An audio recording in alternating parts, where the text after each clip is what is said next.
Before we begin, if you enjoy dark mysteries and cases that leave investigators questioning everything, hit subscribe, leave a like, and tell me in the comments where you're watching from tonight.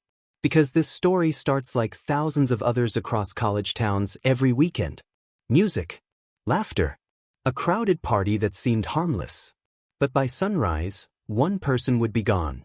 And the internet would spend years trying to figure out why. The party started around 10:30 p.m. in a crowded bar called the Lantern Room, tucked between two old brick buildings in the downtown district of Ashford, Ohio.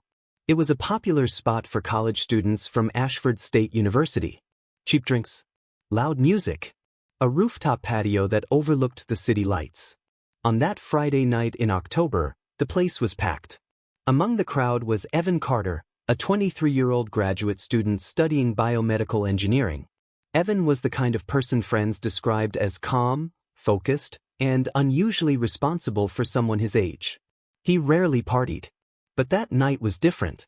His roommate, Lucas Reed, had convinced him to come out after a long week of exams. Just one drink, Lucas had said. By midnight, the group had grown to 6 people. Evan, Lucas, Lucas's girlfriend Mia, and 3 other friends from campus. They moved between the bar downstairs and the rooftop patio, talking, laughing, and filming short videos for social media. One of those videos would later become a critical piece of evidence.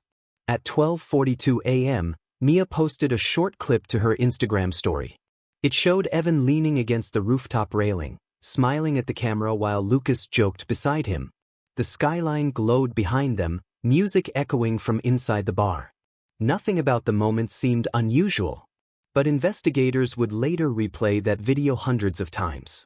Because someone else appeared in the background, watching them.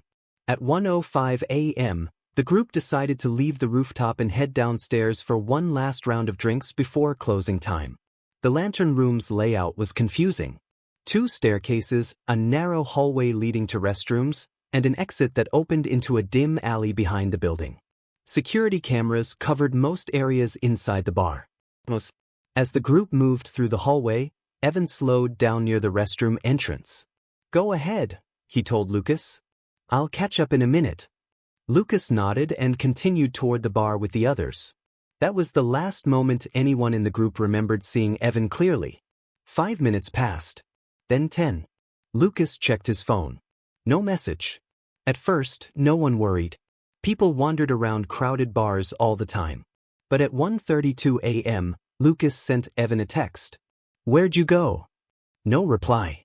The bar closed at 2 a.m., forcing everyone outside onto the narrow sidewalk. Crowds spilled into the street while taxis lined up along the curb.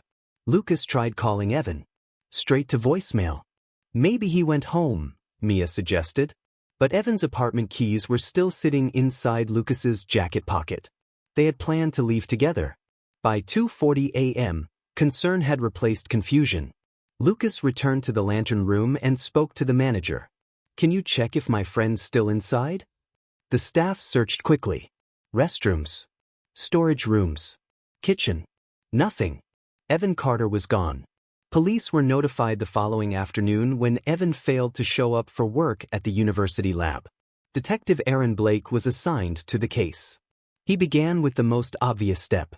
Security footage.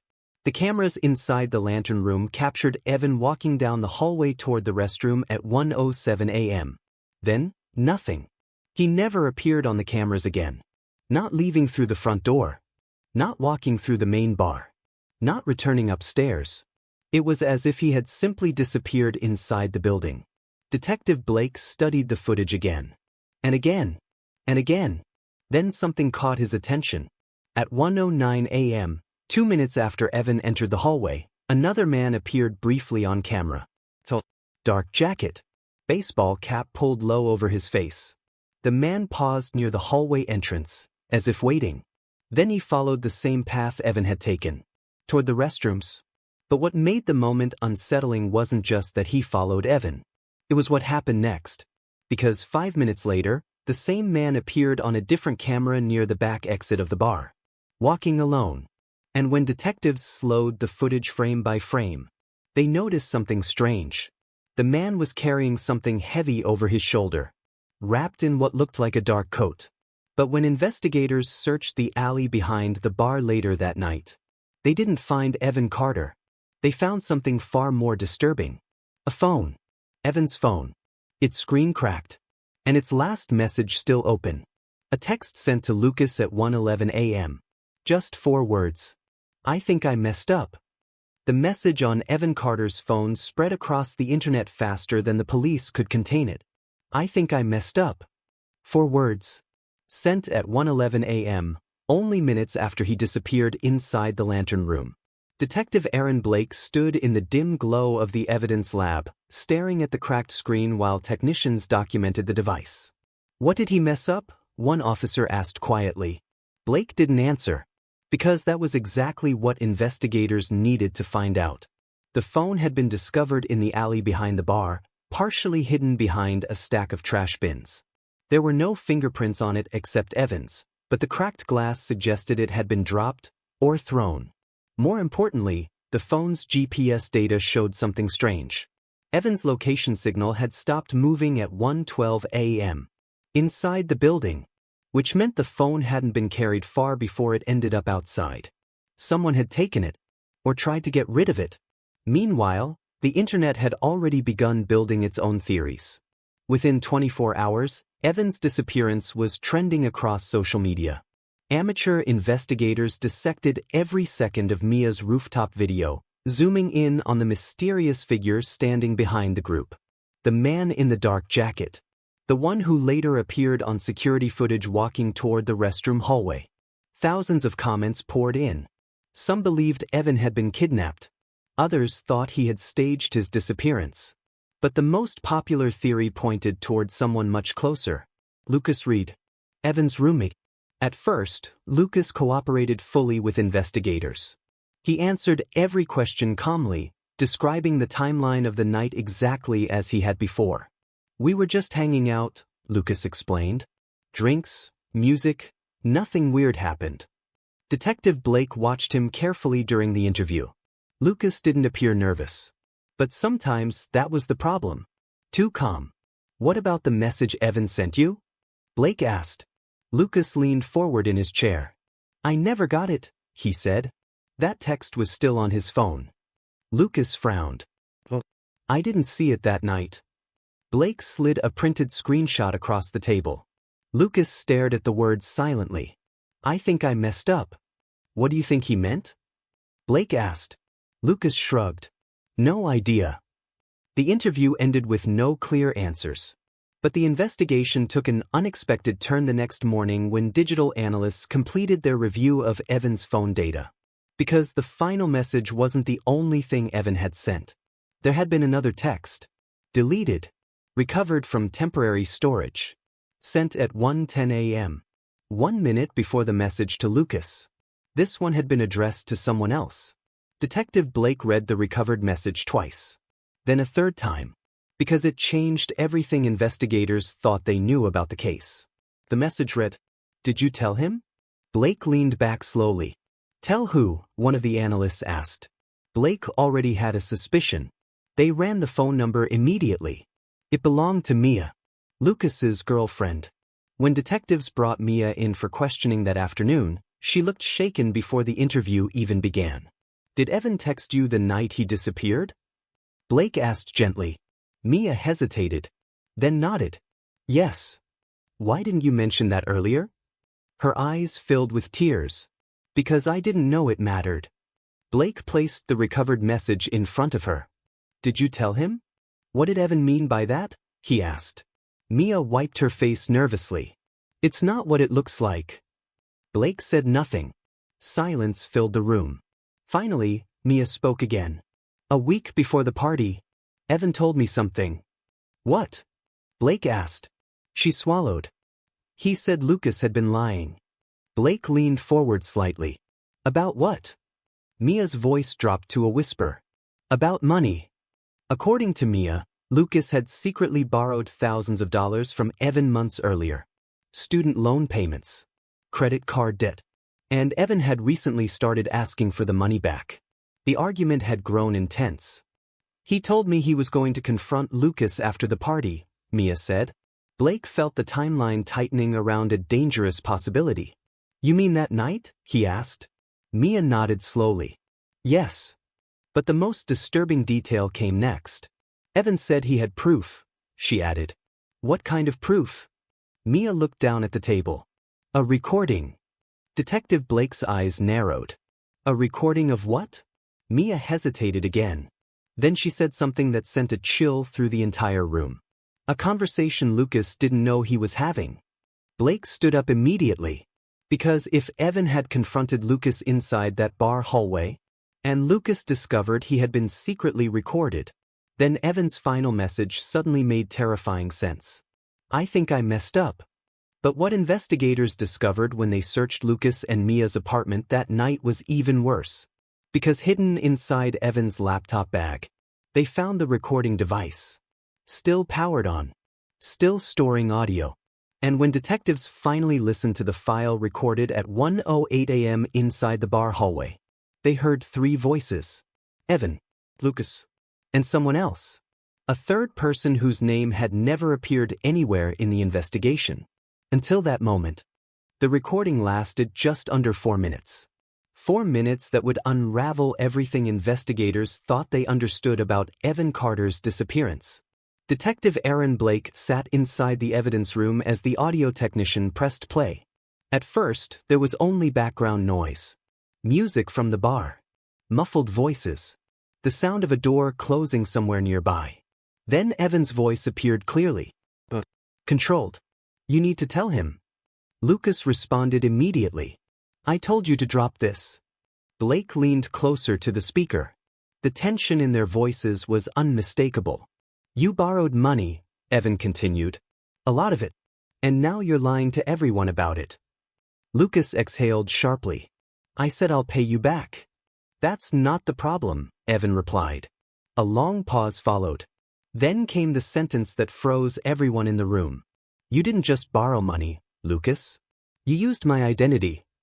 The room fell silent as the audio played on. Lucas swore under his breath. You weren't supposed to find out about that. Evan's voice sharpened. Thousands of dollars in credit cards under my name. That's fraud. Another pause.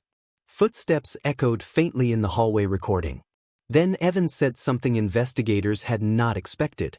And you told someone else about it. Lucas's voice dropped. I had to. Who? Evan demanded. That was when the third voice entered the recording. Older. And unfamiliar. You should have stayed out of this, Evan. Detective Blake exchanged a glance with the technician. Because that voice did not belong to anyone who had been interviewed in the case so far. Evan sounded startled. What are you doing here? The third man answered without hesitation. Cleaning up a problem. Blake felt his pulse quicken. The conversation continued, tension rising with every second. Lucas sounded nervous now. We didn't have to do it like this, he said. But the third man responded coldly. You said he had proof. He does, Lucas admitted quietly. Evan interrupted. It's already backed up. That sentence changed the tone instantly. The third man's voice hardened. Where? You'll never find it, Evan said. A loud sound followed, something hitting the wall. The recording distorted for a moment as if the device had been knocked or grabbed.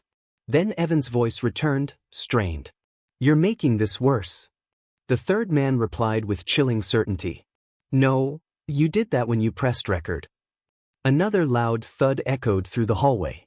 Then the audio dissolved into chaos. Shouting. Footsteps.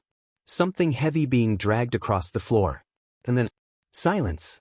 The recording ended. Detective Blake leaned back slowly, processing what he had just heard. The third voice changed everything. Because this was no longer a simple argument between roommates. Someone else had been involved from the beginning. Someone Lucas had called. And someone who had entered the bar moments before Evan vanished. Investigators immediately pulled every piece of footage from the lantern room again. This time focusing on the man in the dark jacket. The one who followed Evan down the hallway. The one who later appeared carrying something heavy through the back exit. Facial recognition from nearby street cameras finally gave detectives a name. Mark Delaney. 42 years old. a private debt collector with a long history of intimidation complaints. More importantly, he had recently been working with Lucas. Phone records revealed dozens of calls between them during the weeks before Evan disappeared. The picture was becoming clearer. Lucas had been drowning in debt. Instead of asking for help, he had committed fraud, opening credit accounts under Evan's identity. When Evan discovered the truth, he planned to expose it. So Lucas panicked and called someone who specialized in solving problems quietly. But there was one detail investigators still couldn't explain. Evan's body had never been found. For weeks, searches covered the riverbanks, abandoned warehouses, and empty lots surrounding the bar. Nothing. Until a construction crew made a discovery nearly 2 months later. 3 blocks from the Lantern Room, workers renovating an old storage building uncovered a sealed concrete floor that had been poured far more recently than the rest of the structure. Detectives were called immediately. When the concrete was broken open, they found a shallow space beneath it. And inside that space was the coat seen in the security footage. Evan Carter's coat.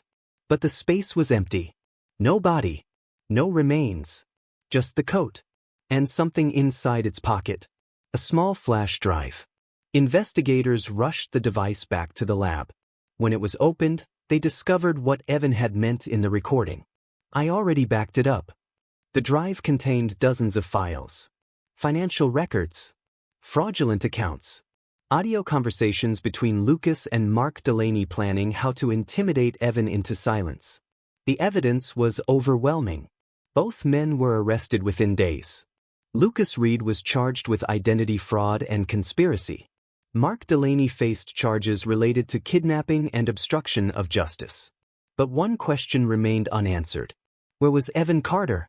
Even after the arrests, neither man ever revealed what happened after the recording ended. Both claimed the same thing. That Evan ran.